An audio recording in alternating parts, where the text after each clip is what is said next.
দীঘা, পুরী আর দার্জিলিংয়ের ভিড় যখন বাঙালির ভালো লাগে না, তখন বাঙালি নিরিবিলিতে একটু শান্তি খুঁজতে চলে যায় শান্তিনিকেতনে। আর এই শান্তিনিকেতন নিয়ে বাজেট হোটেলগুলোর ভিডিও আপনাদের আগেই দিয়েছি। তবে আজকের ভিডিওতে থাকছে শান্তিনিকেতনের একটি বিলাসবহুল রিসর্ট কোপাই নদীর কাছে। সবুজ ঘাসের গালিচায় মোড়া এই বিশাল প্রপার্টিতে রয়েছে কটেজ স্টাইলের ঘর, swimming pool, spa, indoor games, সাজানো বাগান, রেস্টুরেন্ট, দুটো কমিউনিটি হল আর চারিদিকে রিল্যাক্স করার অফুরন্ত জায়গা। চলুন আজ আপনাদের ঘুরিয়ে দেখাবো শান্তিনিকেতনের ক্রিক boutique resort and spa.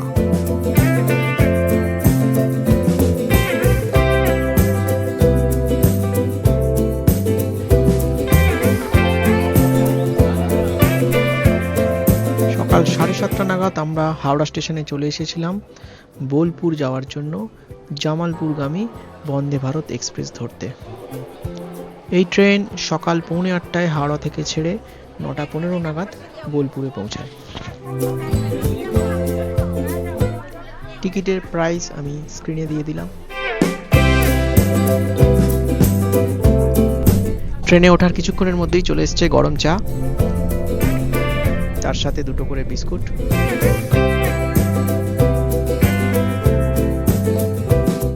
Non veg ব্রেকফাস্টে ছিল একটা করে ডিম ভাজা, আর তার সাথে এই আলু, মটর আর এই কর্ন মানে ভুট্টা ভাজা, আর এতে রয়েছে দুটো পাউরুটি। 9:20-25 মধ্যেই আমরা বোলপুরে পৌঁছে গিয়েছিলাম। বোলপুর স্টেশনের বাইরে থেকে টোটো করে প্রায় মিনিট 15 লাগে এই রিসর্ট। এই হলো রিসর্টের মেন গেট। চলুন ভিতরে যাওয়া যাক।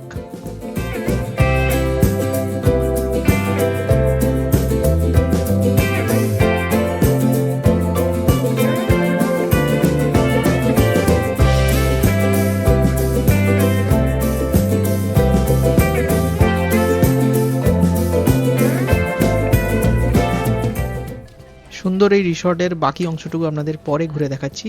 প্রথমেই আপনাদের দিয়ে দিই রুম ট্যুর। আমরা ছিলাম 214 নম্বর রুমে।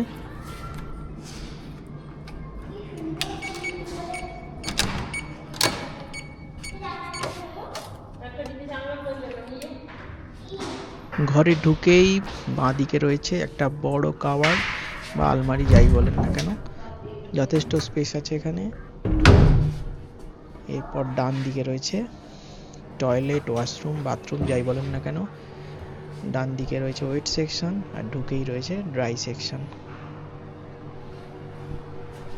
ড্রাই সেকশনে অ্যাজ ইউজুয়াল বেসিন রয়েছে, এদিকে পাওয়ার সকেট রয়েছে দাড়ি কাটা ট্রিমার বা কিছু চালানোর জন্য।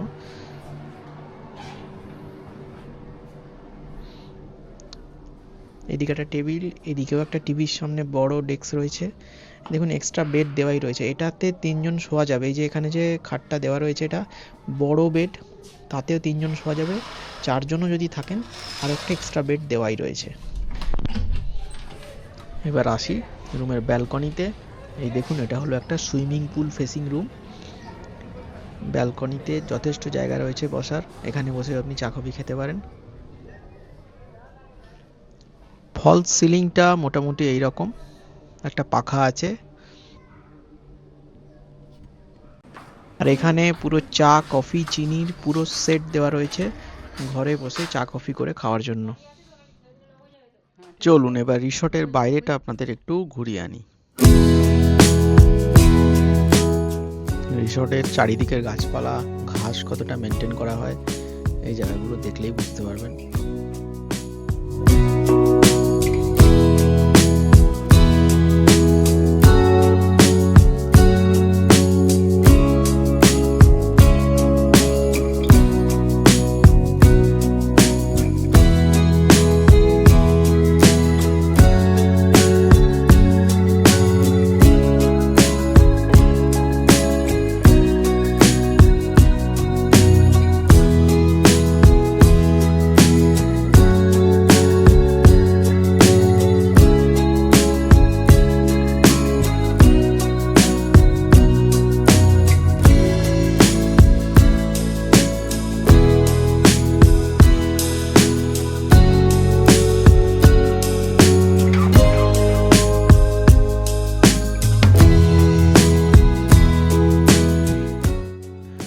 রিসর্টের এই দিকটাতে রয়েছে একটা ইনডোর স্পোর্টসের জায়গা, এছাড়াও এদিকে একটা কমিউনিটি হল আছে আর স্পা রয়েছে।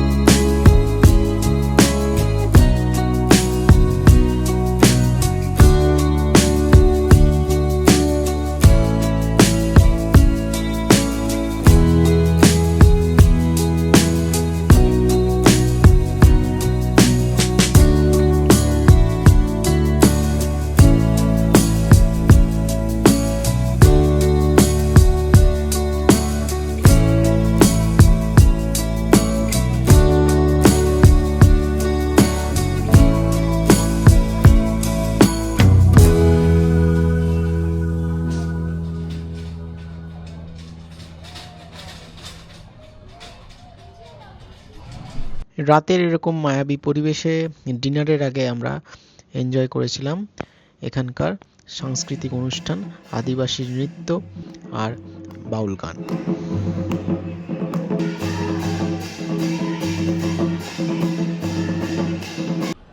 হোটেলের ফ্রন্ট বিল্ডিং এর এই মাথায় রয়েছে রেস্টুরেন্ট। আজকে ছিল 26শে জানুয়ারি, তাই চারিদিকে গান বাজছে। হোটেলেও একটা ছোট প্রোগ্রামের আয়োজন করেছে এরা।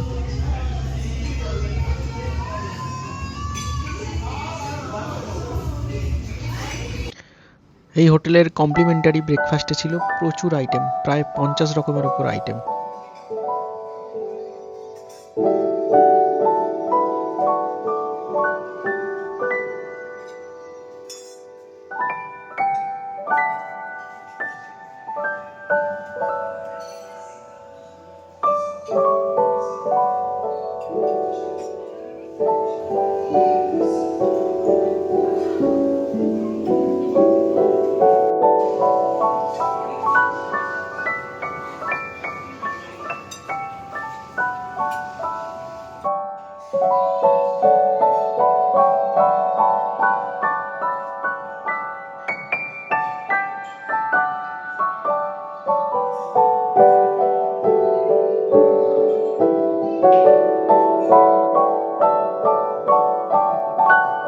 এবারে বলবো আপনাদের এই রিসর্টের ভাড়া কত।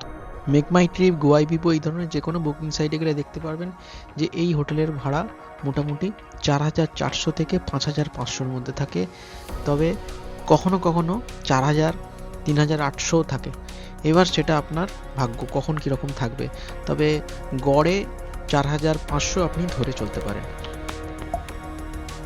আমি আরও একটা ওয়েবসাইটে দেখিয়ে দিচ্ছি। এই ধরুন আগোড়া থেকে আপনি এই ক্রিক বুটিক রিসর্ট দেখুন 3551 টাকা দেখাচ্ছে জিএসটির আগে, তো জিএসটি নিয়ে 4000 টাকা আপনি ধরতে পারেন। ভিডিওটা ভালো লাগলে অবশ্যই একটা লাইক করে যাবেন।